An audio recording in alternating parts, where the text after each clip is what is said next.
দর্শক সালমান মুত্তাদি লাইভে এসে সাকিব আল হাসানকে ঠান্ডা মাথায় ধুয়ে দিলেন। সাকিবকে কটাক্ষ করে নানান কথা বলেছেন। দর্শক আপনারা সকলেই জানেন কোটা আন্দোলনে সাকিব আল হাসান একটিবারও ছাত্রদের পক্ষে থেকে কথা বলেনি। অন্যদিকে সালমান মুত্তাদি ছাত্রদের পক্ষে থেকে লড়াই করেছেন, রাজপথে নেমেছেন এবং স্বৈরাচারী সরকার পতনের জন্য সালমান মুত্তাদি এগিয়ে এসেছিলেন। ওই সময়টাতে সালমান মুত্তাদি সাকিবকে নিয়ে একটিবারও কথা বলেননি, কিন্তু এবার মুখ খুললেন সালমান মুত্তাদি। বাংলাদেশ পাকিস্তানের বিপক্ষে টেস্ট ম্যাচে একটি ঐতিহাসিক জয় পায়, যে জয়টিতে সাকিবের ছিল বড় অবদান। কিন্তু মানুষের মুখে মুখে প্রশ্ন, সাকিব আর জাতীয় দলে থাকবেন কিনা, কেননা রুবেলের বাবা সাকিবকে দিয়েছেন হত্যা মামলা। বাংলাদেশের ছাত্র আন্দোলনে দর্জি রুবেলকে হত্যা করেছিল গণহত্যাকারীরা।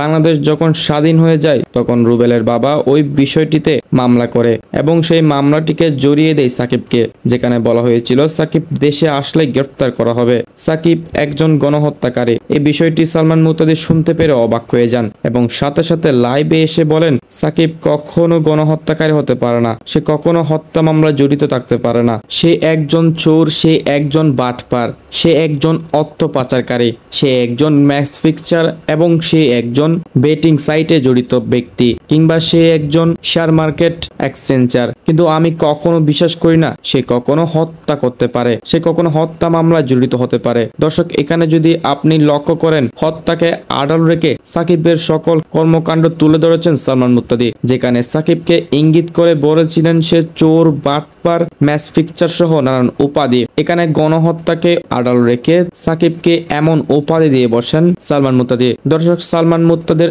এমন কাজ আপনার কেমন লেগেছে? এটি কি সাকিবের সাথে সালমান মুত্তাদি ঠিক করেছে নাকি ভুল করেছে? আপনারা অবশ্যই কমেন্ট বক্সে জানাবেন।